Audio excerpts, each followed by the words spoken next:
A huge welcome, art lovers, to Art Gallery Explorer, the vlog which explores the London art scene. I'm George Dopamine, and hopefully you can see behind me, I'm outside the British Museum, about to head in to view a small exhibition on Picasso printmaker.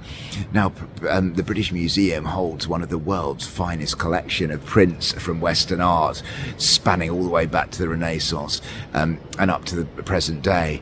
So I'm expecting that this show will not contain loads of loans at all, but it will mine the British Museum's own rich collection, and I'm hoping that it will show us the full range of Picasso's development, both in terms of chronology and in terms of style, as he experimented with different printmaking techniques. The show's on until the 30th of March. It is only £11 to get in. It's fair to say that Picasso has been shown a huge amount over the years on the London art scene. I can remember Picasso and ceramics, Picasso 1932, which just focused on 1 year of his 91-year-old life, and Picasso on paper, that was one of the first shows I ever covered on this vlog. And yet I'm always up for seeing more of his work, because he was the titan of modernism.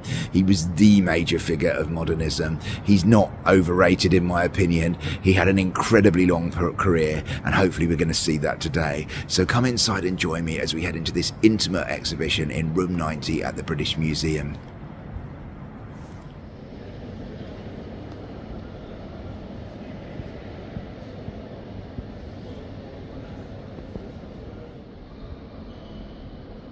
Picasso moved to Paris in 1904, and his first studio was in Montmartre at the Bateau Le Roi. First print he ever produced was this one, and it's typical of his early prints. They're inspired by the life around him. The frugal meal is on a recycled print plate from a fellow Spanish artist, Gonzalez. Picasso was so poor he had to reuse it, and you can see still tufts of grass at the top that Picasso has failed to scrape away.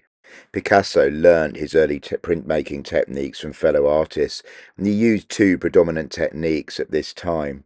Dry point, which you can see here, which is a form of etching made by drawing on a metal plate with a sharp point, and etching, which you can see here, where a metal plate is coated with a hard waxy layer, and a sharp point scratches through the wax to reveal the metal below. When the plate is immersed in acid, the exposed metal is bitten or incised with the lines which hold the ink for painting. The subject matter of the prints follows that of his paintings, with heavy subject matter focusing on poverty, typical of his blue period, and then circus pieces like this, typical of his lighter pink period, which evolved from 1905 onwards. And that's a highlight of the show, that it kind of encapsulates Picasso's career through the medium of print. So in some ways it's quite a tight Picasso primer. Around 1906, Picasso became increasingly interested in non-Western art, particularly masks from Africa and Oceania. And this led to a dramatic change in his style, which can be seen through his prints. He met Georges Braque in 1907 and worked closely with Braque, one of whose prints you can see here. In fact, Braque and Picasso's style was so similar that Braque described them as two mountain climbers roped together. As you can see in this work, one of Picasso's earliest Cubist prints, he replaced his naturalistic style for a more geometric style that fused flat surfaces, lines, and a confusing perspective with multiple points of view. As you can see from this work, one of his most important Cubist prints, the work becomes increasingly abstract, but there's always recognizable points of focus. The scarcity of materials and publishers meant that although Picasso did not as a Spanish citizen have to fight in World War I, he produced very few prints between 1914 and the end of the decade. He travelled, however, to Rome in 1917, and the classical work he saw inspired an interest in Neoclassicism. Matisse, a print of whom you can see here, shared Picasso's interest in classical art and made 100 pure-line etchings such as this. Matisse and Picasso were in many ways rivals. We can possibly see from this etching that they were aware of each other's works.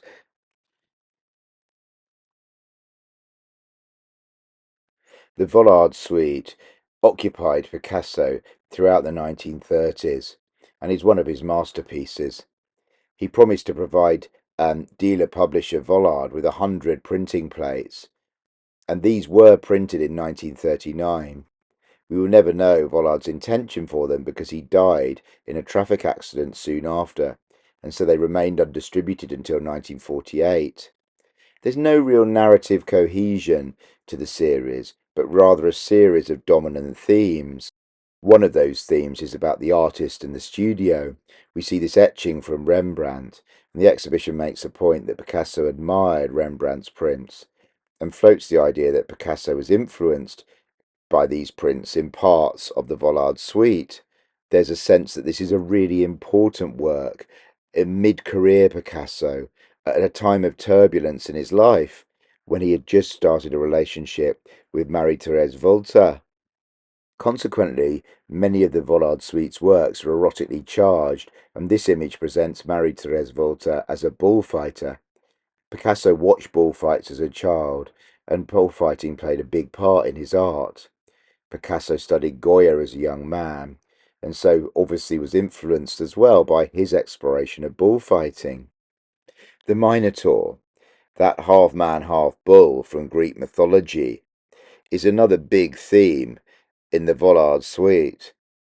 The Minotaur was to Picasso an alter ego, taking us in some places to quite a dark place, because the Minotaur, as you can see in some of the prints, is capable of sexual violence and sexual threat, suggesting that Picasso saw the Minotaur as an outlet for some of his darkest thoughts and impulses.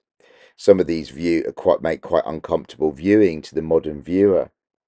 In other places, Picasso is prepared to show the Minotaur as vulnerable, wounded, and weak, expressing contradictions in the alter ego that Picasso showed.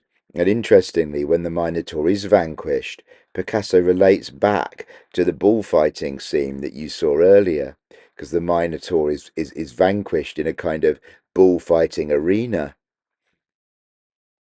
It's hard not to indulge in knowledge of Picasso's life story when you think about the age difference between him and Marie-Thérèse, when looking at works like the one you've just seen.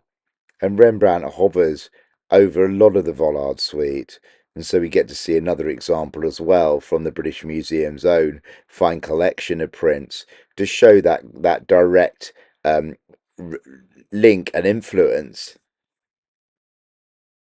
The Spanish Civil War erupted in 1936, and it politicized Picasso.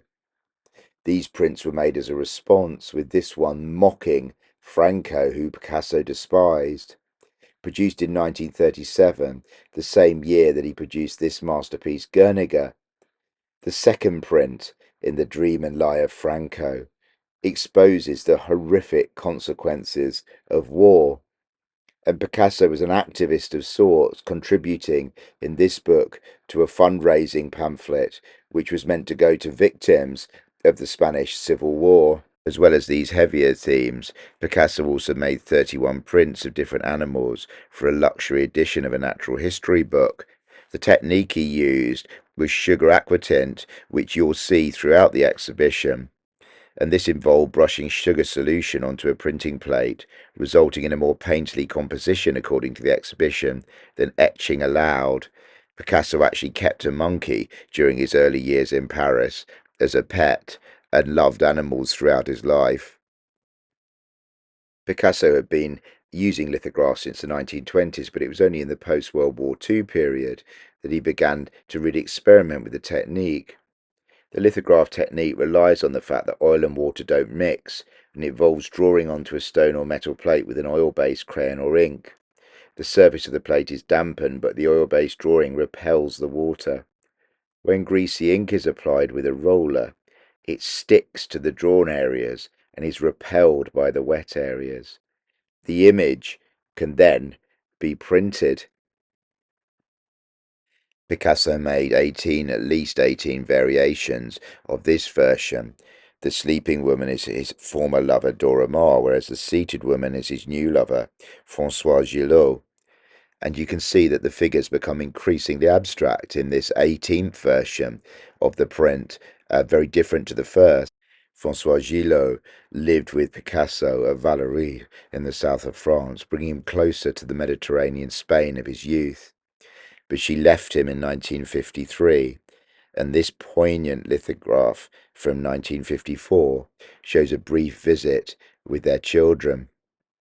In the 1950s, Picasso began experimenting with linocuts, developing an incredibly fruitful relationship with printer Hidalgo Arnera in Vallauris, producing posters like this for the annual ceramics show at the Pottery, where Picasso produced lots of his own ceramics. This relationship would go on to produce some and create some incredibly well-known linocuts. Linocuts are made from a very different method to some of the other print techniques that we've seen already in this exhibition. Linocuts are printed from a sheet of linoleum, and unlike etching, whereby an image is incised into a metal plate, linocuts require more physical effort because they require the artist to cut away the negative space around the image so the areas to be printed stand in relief. Picasso met Jacqueline Rogue, his last great love, and the woman who he married in 1961, at the ceramic studio in Vallauris. She was identifiable in many of his artworks, so it's not surprising to see her with her trademark big eyes being portrayed in print as well as very famously in painting. Still Life Under the Lamp shows Picasso's relentless search for new techniques and new ways to express himself. He produced this with Hidalgo Arnera, and as opposed to creating a single block for each colour as was traditional, he used a single block, cutting and printing each colour in stages. These four states, which you're looking at now, show the evolution of the image, with yellow followed by red, then green, then black. Each stage involved the destruction of the previous state, so there was no room for error in getting to this final piece, final finished version. Picasso kept creating print works as he pushed into his 80s. The biggest work was the 347 suite, produced at the age of 86. This consisted, unsurprisingly, of 347 etchings, dry points, and aquatints. These works were produced in collaboration with the brothers Aldo and Piero Crommelink, who set up in a print studio close to Picasso's home near Cannes. The entire 347 suite was gifted to the British Museum, and some of the choice picks are what you're seeing now. Interestingly, lots of themes that Picasso visited in the past, like circuses, are seen here. Interestingly, the exhibition says that he became addicted to wrestling as a result of seeing it on TV, and you see that influence as well. These works are almost like Picasso unleashed. There's a freewheeling kind of spontaneous nature to lots of these print works. They look back at a variety of interests, some bullfighting or the brothel, which you can see here, but also looking back at lots of Picasso's own artistic heroes. It's almost as if he's looking back over the influences which inspired him. There's a focus, for example, on Raphael and the Fornarina, and you can see an Angles version here. Picasso produced 25 prints on the theme of Raphael and La Fornarina, of which you can see three here. The works of the 347 suite are sometimes less polished than some of the rest of the print works in the collection. But there's undeniable Picasso energy in these as he looks back to artists like Courbet and Monet, Rembrandt, Raphael, and kind of produces this intense cycle. He was producing works daily, sometimes several works every day, in a single day. This wasn't, by the way, the last set of prints he produced. He later produced another set, the 156 suite, which was a series of 156 erotic paintings, of which you can see an example here. And this is not from the 347 suite, it's from the 156 suite, just to clarify. Well, art lovers, I hope you enjoyed that exploration of Picasso Printmaker from the British Museum, and also that it gave you an opportunity to decide whether this is a show you want to visit or not. I certainly enjoyed it. I got a huge amount out of it, actually. And that's actually saying something, bearing in mind how many Picasso shows there have been in London over the years and decades since I've been an art lover. That's no mean feat. So yeah, I did give it a thumbs up. Picasso produced over 2,400 prints, and the British Museum, with one of the most significant Picasso print collections in the world, was able to bring over 100 prints to the table to make this a really rich show. I always think about these big shows in terms of the good, the bad and the beautiful. And if we start with the good, there were 3 reasons why I really enjoyed this show.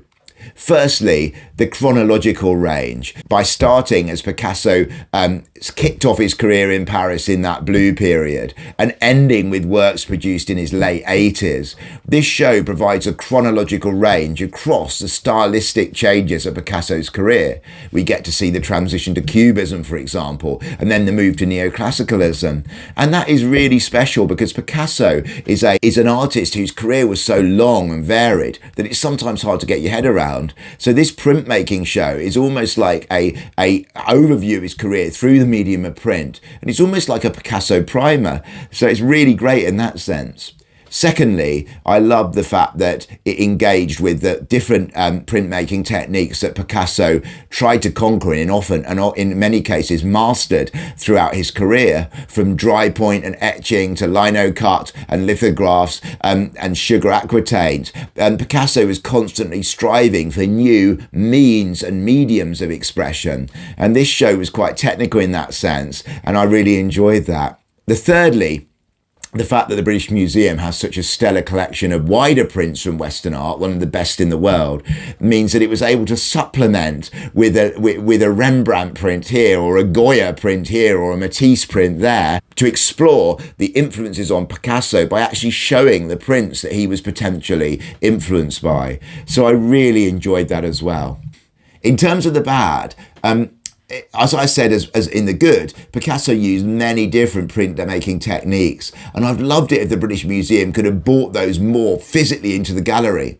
As someone who doesn't and has never done printmaking myself in any form, I'd love to have seen the materials used to get a real sense of this physically. It would have brought the show more alive to me, but for me that's a minor quibble. In terms of the beautiful, I'm not going to use the word beautiful for this. I'm going to use the word powerful. The most powerful work there for me was the Vollard Suite, which is undoubtedly one of Picasso's masterpieces. It is a difficult work. The Minotaur works are both compelling but deeply disturbing as well. And as a modern feminist art lover, Picasso's treatment of and attitude towards women is something that I find it hard to get my head around. But by producing this alter ego of the Minotaur, Picasso is kind of discussing issues that we today might call toxic masculinity, for example, and this darker side of masculinity. So I found the Vollard Suite incredibly powerful, especially those Minotaur pictures riffing on Greek legend. So I did really enjoy the show overall. It's worth going to. It's £11 to get in, or £14 with a donation.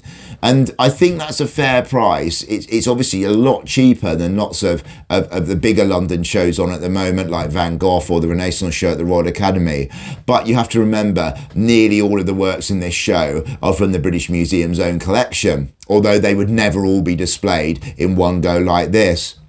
So it's a good show. It's on until the 30th of March 2025. So it's got a nice long run up in the printmaking section of the British Museum.